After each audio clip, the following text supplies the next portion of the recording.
I am the Tofu Golem. Please enjoy the video. You begin by mounting the indexing head and securing the workpiece. This establishes a stable reference for every index. Once mounted, make sure the head is clean, lubricated, and the locking detents operate freely so you avoid binding during rotation. Next, align the 0-degree reference to your machine centerline and set offsets in the DR row or controller. This is crucial because accurate 0 prevents cumulative angle error later. Finally, set safe spindle speeds before starting any indexing moves. Once the reference is set, calculate the exact step angle, divide 360 by your division count, and enter that into the controller or dial it on the mechanical vernier.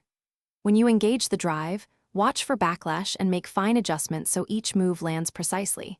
Mechanical heads may need the dog tightened or the worm mesh tweaked. Then, perform a dry index and confirm position with a dial indicator or edge finder. If the first index is perfect, proceed with cutting or marking while monitoring for slip. To finish, rotate back to the 0-degree mark and remove the workpiece after clearing chips and debris from the head. Contamination changes indexing accuracy. Then inspect the features you cut or drilled for both dimensional tolerance and angular placement, because small cumulative errors reveal themselves here. If anything is off, stop and troubleshoot. Recheck clamp torque, detent engagement, worm gear backlash, and lubrication.